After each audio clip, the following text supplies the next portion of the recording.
What's been, I guess, the most gratifying to you personally? I mean, I would imagine you can drive down a street and actually see the before and after. I think seeing somebody get the keys to their house is the thing that touches me the most on a personal level. I do get a lot of people saying, like, thank you for tearing the house down or whatever. Oftentimes in the grocery store, because this is a small town, people ask me when we're going to tear a house down or whatever. But yeah, I definitely think it's the home ownership that is the key to this, and the biggest satisfaction is people are so excited to own their own home, and depending on how they might have done it, they might own it outright. They might have some amount of financing on it, but it's theirs, and for a lot of people that's a lifetime goal. So was it hard to get this going, or is that where, and we're going to bring in now the land bank, right, came in, and that's managed by you, and that's not always the case in every county, correct? It's not. That was a bit of a coup, I would say. The first year TNP was slow. I think most organizations would say that.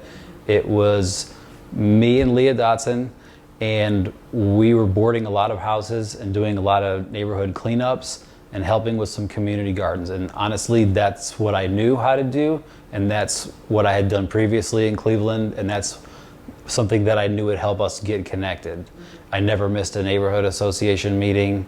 I made sure that we were out there, we were visible, and that even though boarding houses and cleaning up trash are things that sort of never stop being needed, that's where we wanted to establish our lane initially.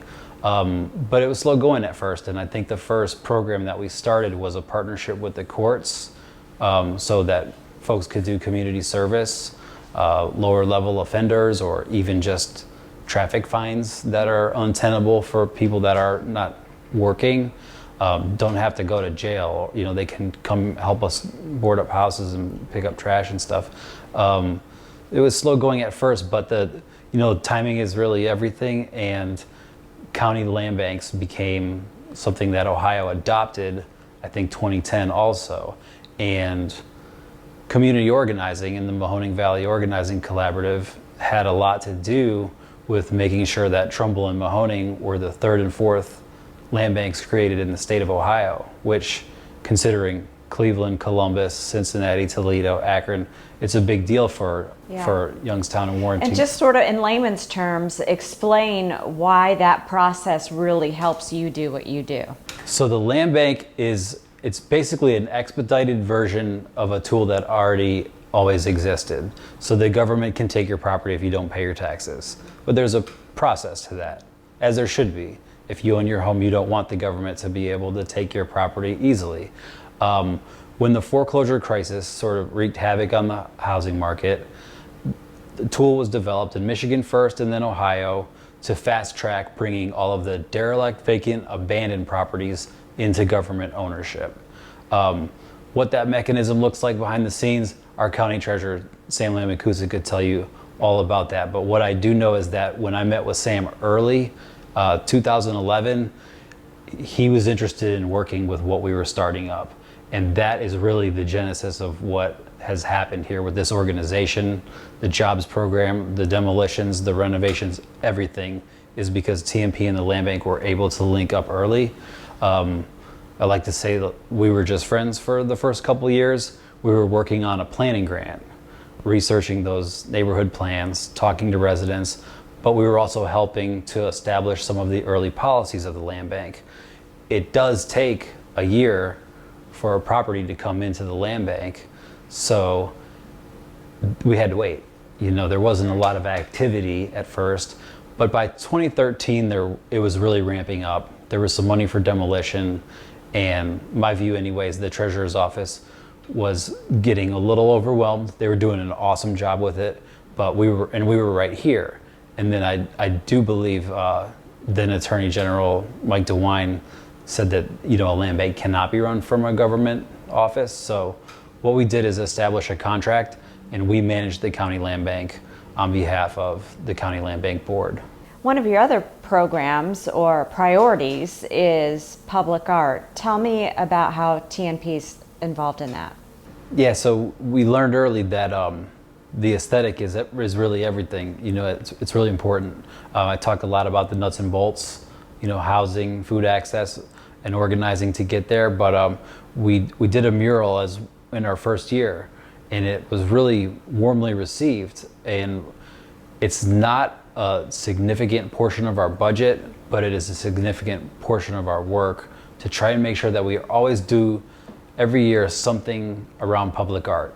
So the last few years we've been partnering with the Fine Arts Council of Trumbull County, do a really cool project called Occupied Warren. We take a house that's vacant, that is gonna be demolished. This might sound crazy, but we pay artists to go into it and just turn it into this museum of awesome public art, creative display, things I could never do. And we invite the community to come visit it for a weekend. And then we leave it up for tours for as long as possible. And the house comes down, which sounds crazy.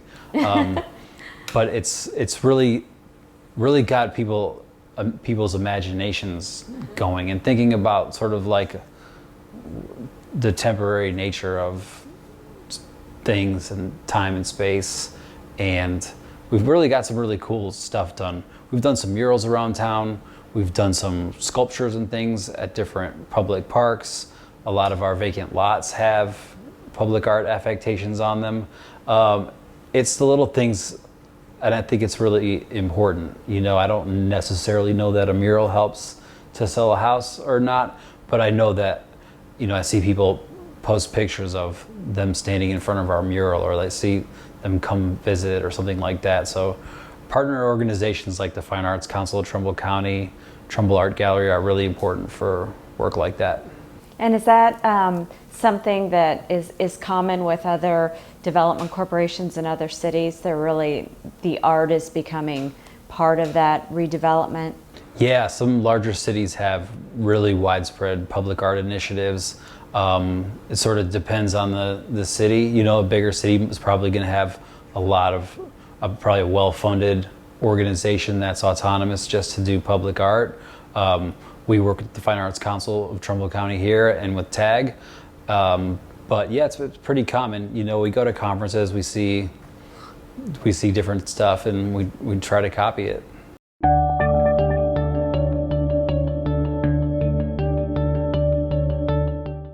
Built for the 21st century American workforce, Eastern Gateway Community College has 2 campuses and is a national leader in online learning.